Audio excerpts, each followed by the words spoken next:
Okay guys, good day everyone. So ang de-demo po natin ngayon ay ang brad pan. So doon po muna tayo sa requirements niya. Ano po ang kailangan niya ay coil cord, meron po yan yung itim, 220 volts po yan with proper grounding. At ang tubig, ito po 3-port connection. Nakakonekta po yan sa ating gripo. Sa kabilang side, sa right side, makikita naman natin ang gas line, low pressure. Ayan po, gas inlet, low pressure po. Ayan. Okay, dito naman po tayo sa operation. Ito pong knob na to ay may switch purposes.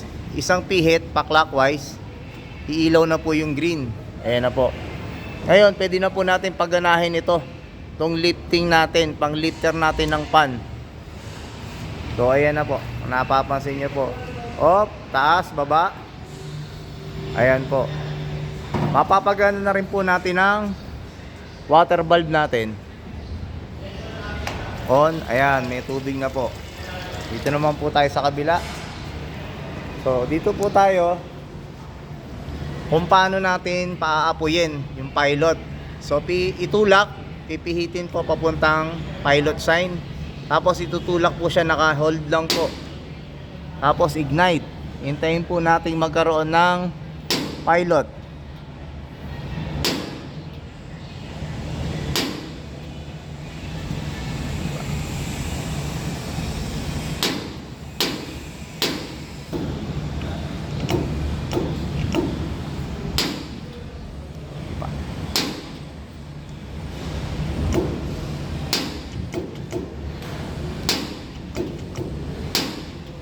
Yun. Kung mapapansin nyo po, meron na pong pilot.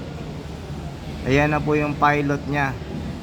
So kailangan po naka-hold pa po tayo ng tulak para po mag-hold po yung ating thermocouple, yung apoy ng pilot, para hindi po siya mamatay. So mga 10 to 15 seconds po siguro pwede natin bitawan.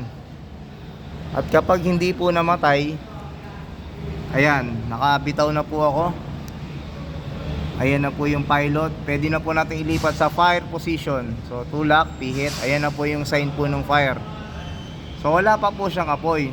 So kailangan natin pihitin yung thermostat nya doon sa kaliwa. I-set po natin ng temperature settings na kailangan natin. So lagay mo sa 90 sir, dahil tubig lang ang ating gagamitin. Yun, umilaw na po. At kung mapapansin nyo po, ayun na po, meron na po siya mga apoy. Mahaba na po yung apoy niya. So pwede na po tayo magluto. Yun naman po.